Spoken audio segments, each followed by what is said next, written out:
ono što je Aleksandar Vučić dogovorio ovim sporazumom. Dogovorio je da se priznaju dokumenta, priznaju se diplome, priznaje se teritorijalni integritet Kosova. Srbija je na sebe preuzela obavezu da nigde neće predstavljati, evo to je to pitanje, nigde neće predstavljati Kosovo. Dakle, ne možemo da izdamo mi dokumenta Srbima koji žive na Kosovu, jer smo mi u članu 4 tog sporazuma koji nije potpisan, ali se sprovodi, jer ga je predsjednik Republike prihvatio.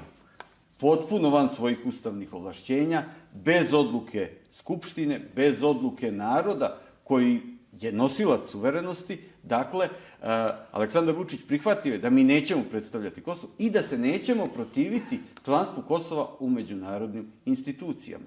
A zatim je prihvatio u Ohridu... Dobro, ovo zadnje što ste naveli, evo vidimo da se mi ipak protivimo članstvu Kosova. Pa pazite, to što se tiče Saveta Evrope, to nije ni došlo na dnevni red. To donekle demantuje ovo da se mi nećemo protiviti, da je to dogovoreno i odlučeno. Mi glasamo protiv, ali pazite, taj njihov zahtev za članstvo u Savetu Evrope nije ni došao na dnevni red, nije ni došao pred parlamentarnu skupštinu, zato što kroz komitet ministara nikad nije prošlo. Jer komitet ministara nije hteo da pravi presedan, dakle, i da bez postignutog konsenzusa nešto stavlja na dnevni red. Znate kako izgleda odluka komiteta ministara? Na osnovu Briselskog sporazuma od 23. februara i akcionog plana za sprovođenje tog sporazuma od 18. marta, dakle, komitet ministara prihvata zahtev Kosova. Dakle, dok ovog sporazuma nije bilo, to nije moglo da se nađe na dnevnom redu.